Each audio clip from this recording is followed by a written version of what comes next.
I'll review this week's nanoelectronics lecture briefly.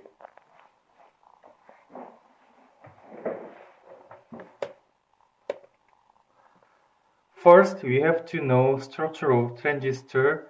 It is consists of source, gate, and drain, as you see in this picture.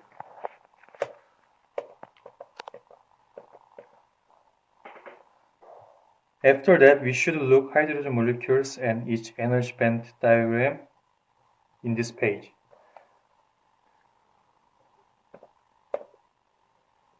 Knowing theory of conduction, valence band, and band gap is essential to follow this class. To explain briefly, conduction band is full of electrons in 0 Kelvin.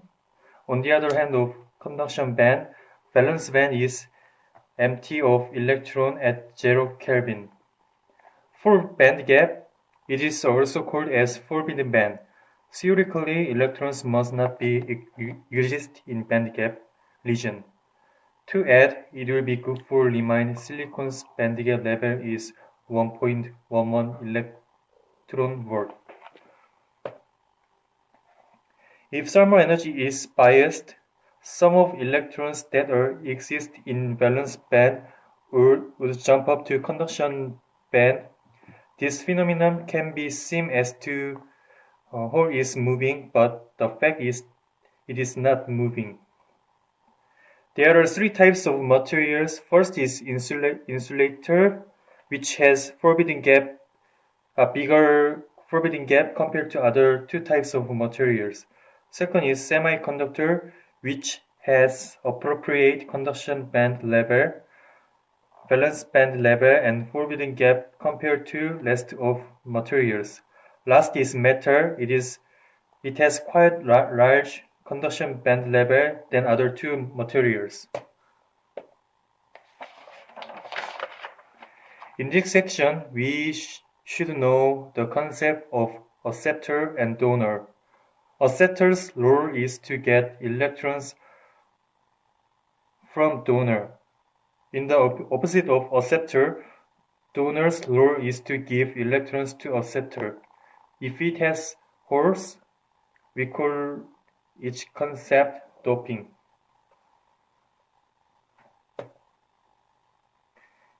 In the section of p-n diode, we have to look carefully about each characteristics. Junction of n-type silicon and p-type silicon would form barrier between their boundary. We call this region depletion region. Any electrons or holes cannot flow in this region. We also have to remind Fermi level. Fermi level is possibilities of existence of electrons, which is 50% of possibilities. To add, we have to understand band-to-band tunneling. It occurs when we give reverse bias in valence band and conduction band as each depletion region is getting thinner.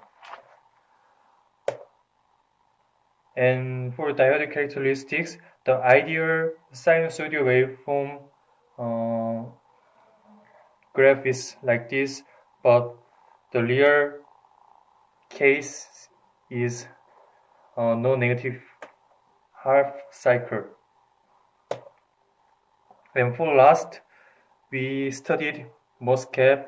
MOSFET consists of metal and oxide and semiconductor, as you can see in this picture. And we have to focus on the three types of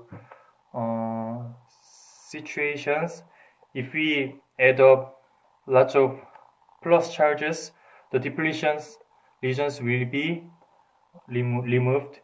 And also, in the opposite case of that, if we charge minus charges, it also removes depletion region.